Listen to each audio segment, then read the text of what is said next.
So let's take a look at what is happening in Ontario this morning, because we've just got the daily case count. Ontario is reporting 1,487 new cases of COVID-19. Today, this is up from yesterday when it was 1,248 cases reported. Now, most of the infections are in Toronto, 508. Peel Region has 392. York Region is seeing 170 new cases. More than 33,000 tests were completed. Joining me now is Dr. Samir Gupta. He's a respirologist and associate professor at the University of Toronto. Good morning, Dr. Gupta. Glad you could be with us. Morning. So I'll get your reaction today to these numbers. Certainly not the direction we want to be going in, 1,487. What do you make of it? Yeah, there was a bit of a dip on the weekend, but, that really was just a bit of a dip and a temporary thing. If you look at what we call the 7-day moving average, or the overall trend is one of increase. It's an alarming trend, in and around 1,500 cases a day in the province, and getting to 300,000 cases in the country cumulatively. So a similar trend that we're seeing across the Western world, most of the Western world, and quite concerning for Ontario in particular. Halton, New York, and Hamilton are all moving into the red zone. When do you think we might see the impact of that? Yeah, we've seen a few more regions, as you said, move into red zone, and I think the Toronto precautions in particular might be increased further, that we've heard from the mayor, at least some preliminary chatter about this. I think, the impact takes time.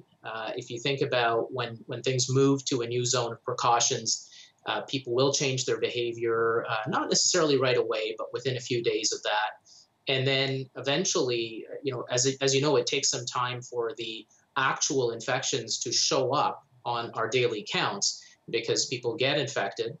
They take, a few days to become symptomatic, typically 4 or 5 days to become symptomatic.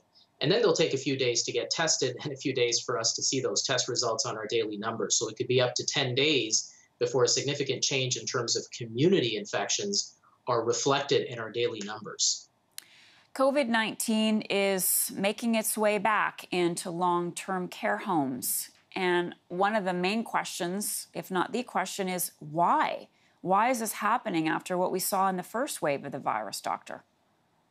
Yeah, a lot of reasons. One of the things that has been commented on a lot about is the fact that we have generally a much younger segment of the population that's been affected in this second wave. And the result of that is that we're seeing, relative to the total number of infections, we're seeing lower hospitalization and death rates, though those are both increasing. But a lot of people talked about this being something that was much better because it's only affecting young people. But eventually things trickle up into other populations, including elderly and including long-term care, because we just don't live in a society where young people are completely segregated from older people or people who are vulnerable or have conditions that make them susceptible to the virus. So that's what we're seeing. We're seeing this appearing back in long-term care homes. And yes, there are precautions that have been put into place, but not fast enough and not effective enough to protect those vulnerable citizens in our long-term care facilities. And ultimately, if there is a large population burden of this virus, we just will not be able to protect our elderly and long-term care facilities. I'm kind of globbing on to what you said about not being effective enough, because it ticks a lot of people off that have parents, grandparents, aunts and uncles in long-term care homes that they haven't been able to see, yet the virus is still somehow getting in there.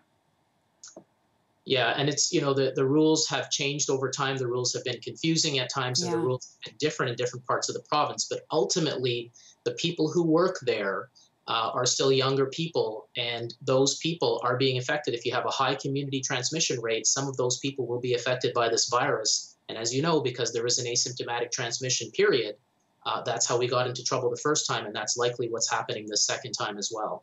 Dr. Gupta, thanks so much. Great to see you. We'll talk to you again. My pleasure. Take care. You too.